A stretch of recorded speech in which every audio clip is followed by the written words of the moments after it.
Hello, Nim here again, and my best friend's videotaping, making me laugh.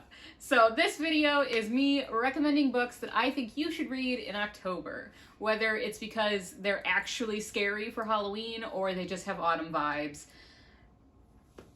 This is them. First, I'm going to start with two very well-known books. I promise the rest are more obscure than this, but I figured I couldn't make this video without mentioning some Stephen King. So, the first one is Salem's Lot. This is a vampire story, and a writer moves back to a town he used to live in, but things are different, and some shady things seem to be happening after a mysterious man moves into the house that he was hoping to rent. As I said, it's vampires. That's not a spoiler. It's very obvious in the description. I don't want to tell you too much. It's just a good, classic vampire novel. It's not a vampire romance. It's not anything. It's not a teenage vampire like the stuff that comes out these days. It is vampires are actually scary, they're actually evil, and they're invading your town. So, highly recommend Salem's Lot by Stephen King. The second Stephen King is his most well-known novel, I would say, and that's The Shining. If you've only watched the movie with, what's his name? Jack Nicholson. Jack Nicholson. Then I still recommend you read the book because that movie did not actually follow the book. If you saw the made-for-TV adaptation, which most people don't know exists, that one does actually follow the book, so there won't be any new twists or scenes. But if you've only seen the Jack Nicholson one, I still recommend the book because it did not actually follow the ending, it didn't follow certain scenes, things like that. And even if you did, I still highly recommend it. It's well written, it's great, and, you know, ghosts and weird shit. It's perfect for October. Do not speak. I see you. Don't. In the comments below, make sure you tell them how scared you are of the twins. They're not twins! They're like 2 to 3 years apart. It makes it obvious. She does this to piss me off. She knows they're not twins, and she always says it because it annoys me. First of all, they're totally different heights. They wear the same outfit. That does not mean you shared a womb. One of them was like 12, and the other one was in the other direction of age. A couple of years apart. Shut up. They're not twins. Do not. They're not twins. Nobody in the comments say they're twins, I swear to God. They are, It says it in the movie. You don't even need to read the book to know that. Still read the book. But they're not twins. They're not. Next book is House of Hollow by Crystal Sutherland. This book is about some girls who disappeared, their sisters, disappeared as children, came back, and is this the right book? Yeah. Came back with white hair, or their hair turned white afterwards, I don't recall which. No memory of what happened, and now it's years later, their family's kind of fractured after what happened. One of their parents, you know, I'm trying to decide if this was at the beginning or if this is a spoiler. I'll just stop talking. But one of the sisters goes missing again and leaves some very weird clues behind. So the other two sisters are trying to figure out what happened. Is it the same thing that happened when they were kids? Is someone after them? Are they going to disappear next? And what really did happen when they disappeared as children? So, very unique book. I guessed the twist, but I was still happy that I was right because it was the twist I was hoping would be the case.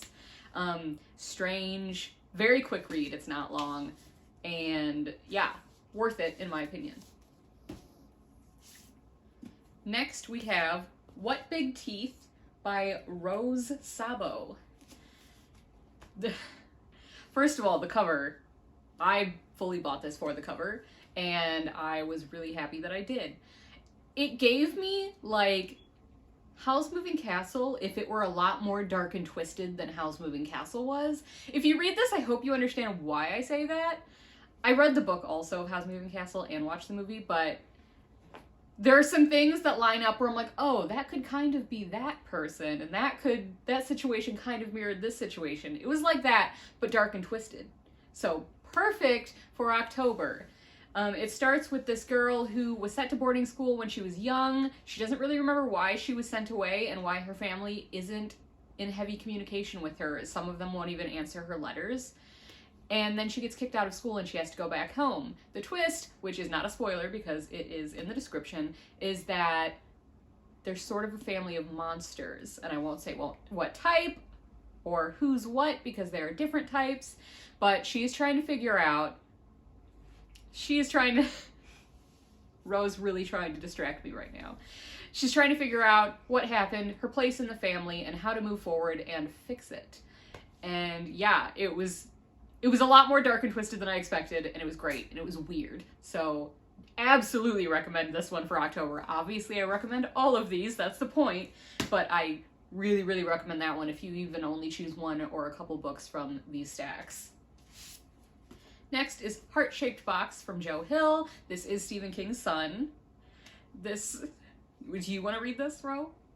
Oh, yeah, okay. You know how I feel about Nosferatu? Oh, yeah, okay, yeah. He wrote Nosferatu, so, which is now a show. Recommend that also, but it's very twisted. But Heart-Shaped Box is about a man who receives a heart-shaped box, and inside is one of those old-timey, like, shaving razors on a chain, and after that, he starts to be haunted by a ghost, and that's all I'm going to say. It's actually a ghost story. It is not one of those ones where you're like, oh, I really want a ghost story, and you pick it up, and it turns out there's just someone in the walls. I hate those. Do not speak. No. Is No. it the ghost of Sweeney Todd? No. Then it would be a kinky smut novel. It is an actual scary ghost book. Next is a Autumn Vibes. So even though it technically involves vampires, I do not count this as a horror. I count this as almost a dark academia, just dusty library, Autumn Vibes feel. Row. It's The Historian by Elizabeth Kostova. I read this in high school and it was one of my favorite books at the time. This girl, young lady, her father is a historian and he goes missing. And she's trying to figure out what happened to him and what he was looking into that might have gotten him in trouble. And it's just sort of her going around these different places, I believe in Europe, trying to find him and following the path of his studies, which had to do with Vlad the Impaler, aka Dracula. So if you like dark academia, dusty libraries, just sort of different old places in Europe and lineage of possibly vampires and ancient families, then I highly recommend you read this book. It's a little thick, but it is definitely worth it. It's on my rereads list to get to hopefully sometime in the near future. Next, we have Neil Gaiman's The Graveyard Book. Yes, you like Neil Gaiman. You're not making faces at this one. We love Neil Gaiman in this house. This one is about a boy named, I know he goes by Bod because his name is Nobody. And that is because his family is murdered when he is a baby or a toddler, and he is taken in by some ghosts and raised by them in a graveyard. However, he's, I think, a teen now, and the person who killed his family may be after him. So that is what this is about. It sounds very dark, but it is a lighter kind of read. As light as you can get with murder and ghosts. So it's not too heavy or emotional if you're looking for something a little more lighthearted and whimsical. I promise we're over halfway through. Next is Truly Devious by Maureen Johnson. Rose rolling her eyes because she knows it's one of my favorite series. I recommend the whole series for this. This is also a dark academia murder mystery. And that is when the main character gets accepted into Ellingham Academy, which is where a famous disappearance happened, I think in the 30s, 20s or 30s, it was sometime around then, to the owner, the millionaire or billionaire who created the school. His wife and daughter disappeared and it was never solved. The main character gets accepted into the school specifically with the hopes of solving the case now, but more people end up getting, and she has to figure those out too. So, highly recommend it. Great dark academia sort of autumn vibes from this entire series. Maybe not the fourth book.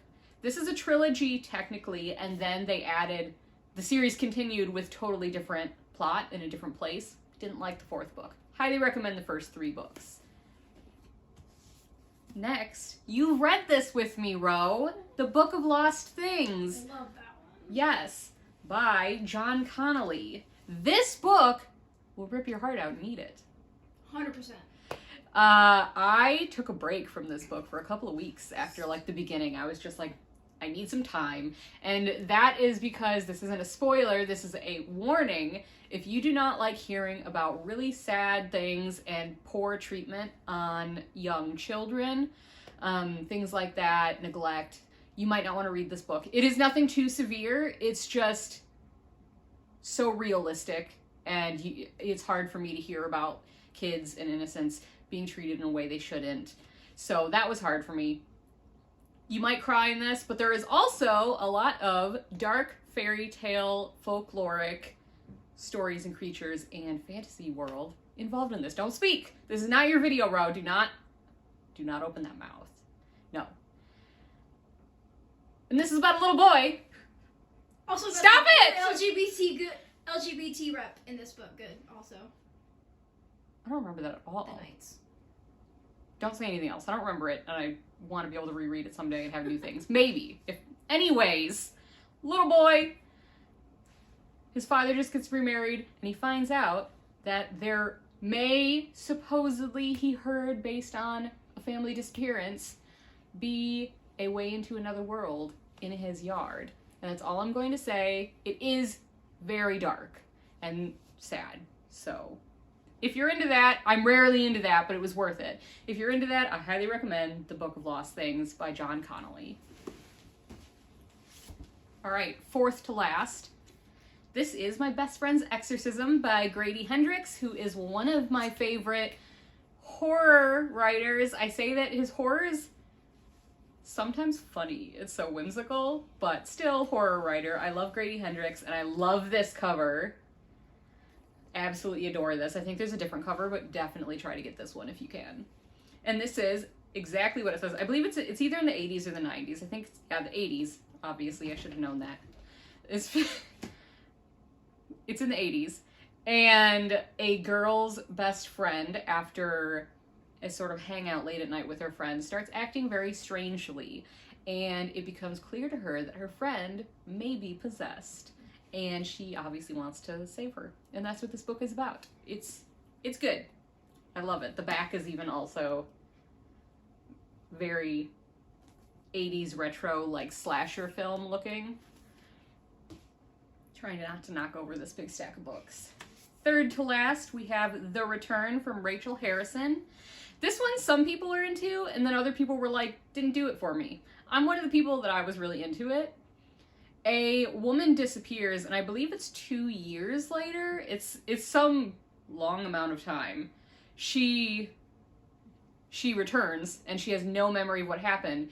And unfortunately, her friends start noticing there is something very wrong with her, and they can't really figure out what. This is strange. This is not a twist you will see coming. That is one of the reasons I loved it so much. I so often guess the twist. But this was such a unique twist that it wasn't guessable, really. It was completely wholly its own thing. And I loved that. I loved the entire time. I was like, what the fuck is happening? Like, I was just like, why is she doing these things? What is wrong with her? Like, what could this be? And I loved that. So definitely recommend it if you want something where there's weird creepiness and you just don't see the twist coming. The Return is definitely for you then. Second to last, and I'm sure many of you have heard of this book by now because it's all over YouTube, and that is Stolen Tongues by Felix Blackwell. This book, I will say, since it's set in the mountains, there was a lot of snow and everything, so it might be almost like a winter read rather than a Halloween, but the reason I'm putting it in here is because there are creepy monsters in this story, which is very Halloween. So there's a lot of snow, but it's definitely creepy monsters. And that is about a man who takes his wife to a remote cabin in the mountains for a little getaway, but they start to hear voices outside their windows and see shapes in the woods. And then strange things start happening that even follow them home. And there's some great creepy imagery in this. There are definitely parts where I was like, could have left that out in the book, like a little filler where I was like, nah, didn't need that. But it was worth it for the parts that definitely were necessary in the book. So that is definitely a great, if you just have like a dark Halloween night, some candles lit, raining out, secluded, perfect time to read this and get scared. And that brings us to the very last one, and that is this beautiful edition of Slewfoot by Brom. Sorry, my grubby little fingers got this all greasy. Before I get to the story, I do just want to let you know that this is illustrated. Let me find one of the... Illustrated with Brom's own paintings. And he's just a phenomenal artist. Slewfoot is about, I think her name's Abitha, if that's how you pronounce it. And this is Puritan times. And Abitha's husband has passed away, leaving her a widow. His fucking dickbag of a brother is trying to take her farm and everything that she owned with her husband. So she makes allies with a possibly evil, possibly not, godlike creature in the woods named Slewfoot. And on Slewfoot's end, because it's multiple perspective, he doesn't remember who he is. He doesn't remember himself. He doesn't remember if he is supposed to be evil or if he's supposed to help people, like he wants to help her. And this is about them battling just asinine Puritans in shitty times and people getting what they deserve, which makes it worth it alone. And that's it. Those are my October recommendations. Let me know if you read any of these. I really want to know if you read any of these. Also, if you have recommendations for me, ideally haunted stories with ghosts that actually have ghosts, because I'm always looking for a haunted house story or something similar that is actually ghosts in the end and not like, oh, surprise, it's an incestuous father. Like, do you know how many times that has happened this year? I think there was like 3 books in a row that there were supposed to be haunted stories and it was just incestuous family. And I was like, how? How is that what you get from a haunted book? So please recommend ghost stories to me and let me know if you read any of these. Thank you for coming, and I hope I will see you again or you will see me again. Bye.